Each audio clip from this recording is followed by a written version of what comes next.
Hello বন্ধুরা, আজ এসেছি সবার প্রিয় নন্দিনী বা লিসিয়ান্থাস কেয়ার নিয়ে। এই গাছ লাগানোর best time February March. April May থেকে অক্টোবর পর্যন্ত ফুল দেয়। গরমে বর্ষায় সব থেকে বেশি ফুল পাওয়া যায়। এই গাছের 5টা নিয়ম আজ বলবো। কড়া রোদ একদম না, সকালে নরম রোদ 2 থেকে 3 ঘন্টা, পুবের বারান্দা বেস্ট।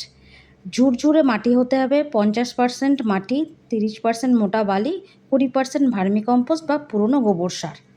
জল কম, নিয়ম করে মাটির উপরে 1 ইঞ্চি শুকোলে তবেই জল। গোড়ায় আস্তে আস্তে জল দেবেন, পাতায় ফুলে জল নয়। বেশি জল হলেই গোড়ায় জল জমে মরে যাবে। খাবার হাড় গুঁড়ো, ভার্মি, ডিএপি 5-6টা দানা, টব বুঝে। বেশি রাসায়নিক সার দেওয়া যাবে না। ফুল আনা সিক্রেট, গাছের ডগাটা 6 ইঞ্চি হলে ডগাটা পিঞ্চিং করে দেবেন। গাছ ঝাঁকড়া হবে, অনেক ফুল আসবে এবং আপনি আপনার বাগান এই ফুলের শোভাতে ভরে উঠবে। টাটা।